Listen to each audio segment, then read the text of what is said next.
बिहार के इन चुनावों में 17 नए इनिशिएटिव्स लिए जा रहे हैं जो कि बिहार से शुरू होकर पूरे देश में लागू होंगे। चुनाव आयोग ने इसके ऊपर एक एक इनिशिएटिव के ऊपर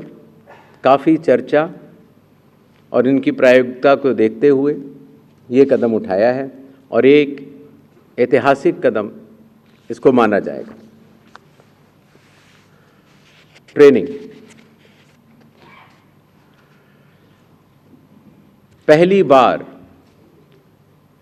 जो चुनाव आयोग का ट्रेनिंग इंस्टीट्यूट है, India international institute for democracy and election management, वहाँ पर बिहार के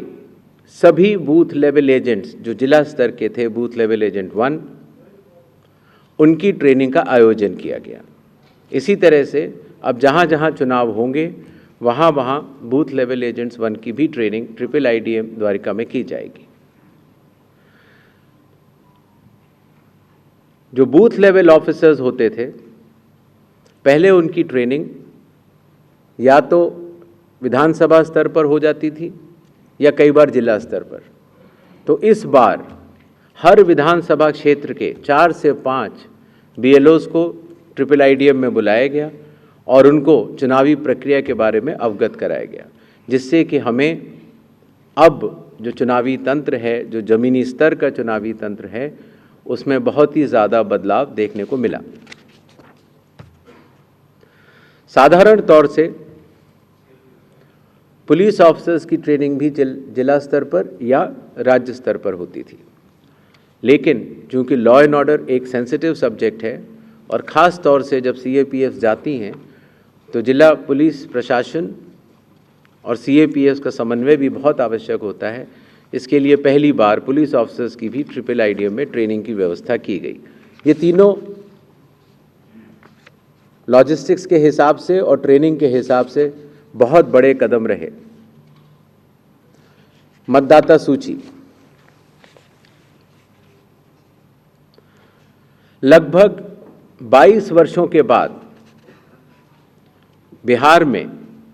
मतदाता सूची के शुद्धिकरण का कार्य सफलतापूर्वक 30 सितंबर को संपन्न हुआ। लगभग सभी राजनीतिक दलों ने ये मांग की थी कि मतदाता सूची में काफ़ी त्रुटियां हैं और इसको मद्देनज़र रखते हुए ये कदम उठाया गया। हालांकि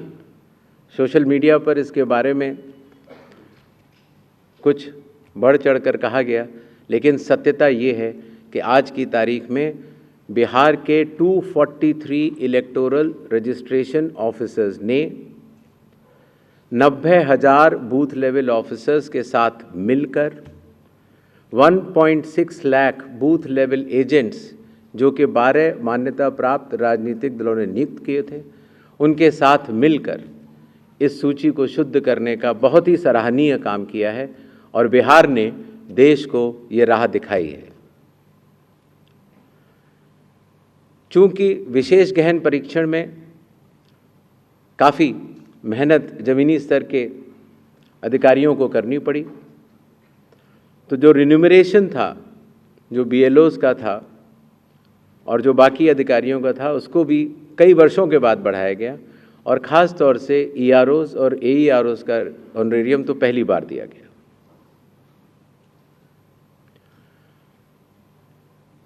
जिन मतदाताओं के नाम सूची में नए जुड़े हैं या जिन मतदाताओं की एंट्रीज़ में कोई चेंज है, जैसे पता बदल गया, तो ऐसे मतदाताओं को नए वोटर कार्ड दिए जाने हैं। चूँकि पहले कई दिनों तक या कई बार महीने लग जाते थे वोटर कार्ड मिलने में,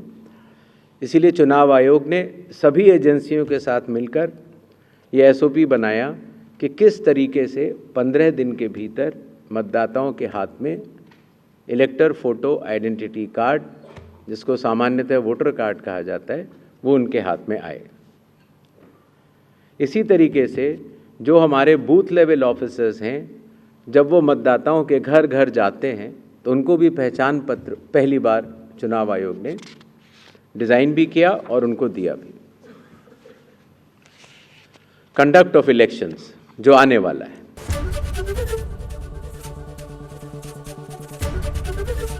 एबीपी गंगा, खबर आपकी, जुबान आपकी।